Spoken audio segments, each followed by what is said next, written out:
Cette année, on a plusieurs innovations organisationnelles surtout.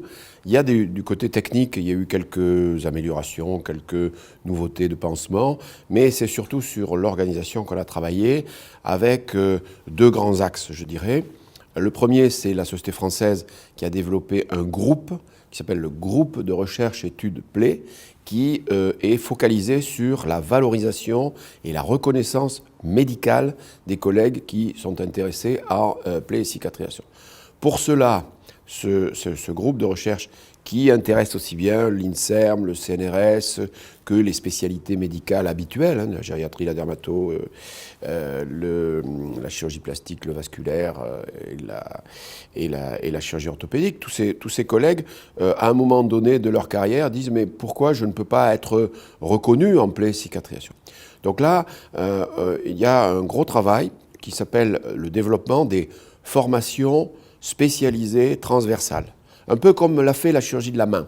C'est-à-dire qu'on va espérer pouvoir enfin dire « je suis diabétologue, mais je suis reconnu comme compétent en PLAY cicatrisation. Je suis médecin vasculaire compétent en PLAY cicatrisation. » Et ça va changer les choses parce qu'on va vers une meilleure professionnalisation et une meilleure reconnaissance globale de la sous-spécialité, de cette spécificité, on va dire.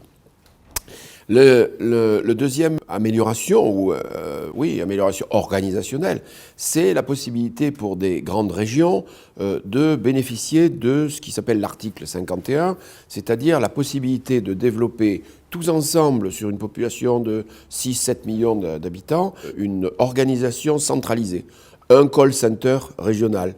Et à partir de là, on redistribue vers les experts. Les experts sont tous diplômés, ils travaillent ensemble, ils délèguent. Le médecin délègue à l'infirmière. On a des centres de cicatrisation. On a enfin une espèce de mapping de l'ensemble d'une région avec toutes les ressources locales, départementales, régionales. Ça, c'est très important.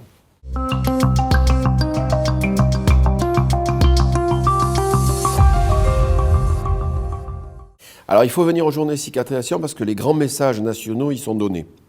Vous avez des groupes régionaux, ça concerne essentiellement des populations locales, des infirmières qui ne veulent pas trop se déplacer sur Paris, et ça répond à une problématique, c'est-à-dire la diffusion des bonnes pratiques est faite à l'échelon régional. Mais les grands messages, les grandes nouveautés, l'orientation vers l'international, c'est en national qu'on peut le faire, parce que d'abord il y a plus de moyens. Cette année nous sommes 2700, on a une petite contraction par rapport aux autres années. Mais ce sont des professionnels beaucoup plus matures. On voit beaucoup plus de médecins que les autres années.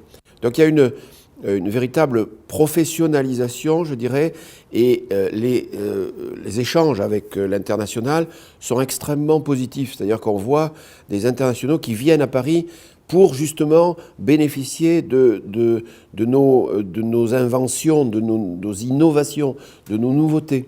Très important parce qu'on donne là, à partir de Paris, à partir de ce congrès, quelque chose qui est très fort. On ne mesure pas, mais à l'international, on a une très belle image. Et ça, c'est grâce au congrès national. Il faut venir au congrès national.